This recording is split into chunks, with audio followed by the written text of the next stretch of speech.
ఈడ పోటువలున్నోళ్ళు ఇద్దరు గాదుల్లో ఒక్కలే. ఇటలీ దేశం బోర్గో వర్జీలియో అనే పట్టణంలుండే మంటోవా అనేటాయనయే ఈ 2 పోట్వలు. ఇంట్లో బతికున్నోళ్ళనే రికార్డులలో లేపేసి పైసలు గుంజేటంత పనిమంతులున్న ఈ ఏఐ జమానాల జీవిడిచిన తల్లి బతికున్నట్టు చూపెట్టి లక్షల రూపాయలు స్వాహా చేసిండు. ఈయన తల్లి పేరు డాన్ ఓగ్లియోనట. ఆమె ఈ మోతవరి దగ్గర సేమ్ టు సేమ్ ఉంటారట. సర్కార్కేంచి నెల కొంత పెన్షన్ వత్తదట ఈమెకు. ఇక ఈమె 3 ఏండ్ల కిందట పానం మంచిగా లేక ఇంటనే జీవిడిచిందట. ఇక శవాన్ని తీసుకుపోయి బొందలగడ్డల పెడితే ఏమత్తదని లేని పని ముంగటేసుకున్నాడు ఈ మోతవారి. ఆమె బట్టలను వేసుకున్నాడు, నెత్తెంటికల విగ్గు పెట్టుకున్నాడు, లిప్స్టిక్ రుద్దుకున్నాడు. ఆమె లెక్కనే నడుసుడు మాట్లాడు జర్రంత అటుగా మంచిగా ప్రాక్టీస్ చేసిండు. రంగంలోకి దిగిండు.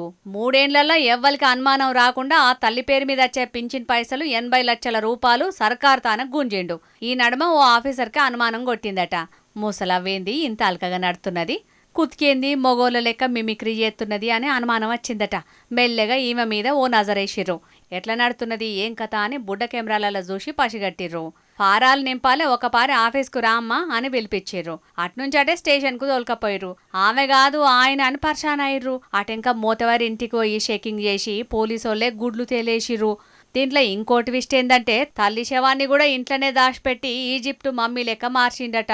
ఏఐ టెక్నాలజీ వచ్చే కంటే ముందే తోపు ఆలోచన చేసినావు, నువ్విడ కామన్ మ్యాన్ లెక్క ఉండొద్దని పోలీసోళ్ళు కటకటాల వెనక నోకిర్రు. ఏఐ టెక్నాలజీ తోటి ఫుట్బాల్ ఆడుకుంటున్న ఈ జమానాల పైసలు ఇడిపించుకోబోతున్నది ఏవలో పసిగట్టలేదంటే వీళ్ళెంత పనిమంతులో చూడుర్రే. ఏ మాటకా మాటే గాని ఈయన యాక్టింగ్ లా కమలాసన్ను మించిపోయిండు కదా. ఆస్కార్ అవార్డు ఇచ్చినా తక్కువే పోరీనకు.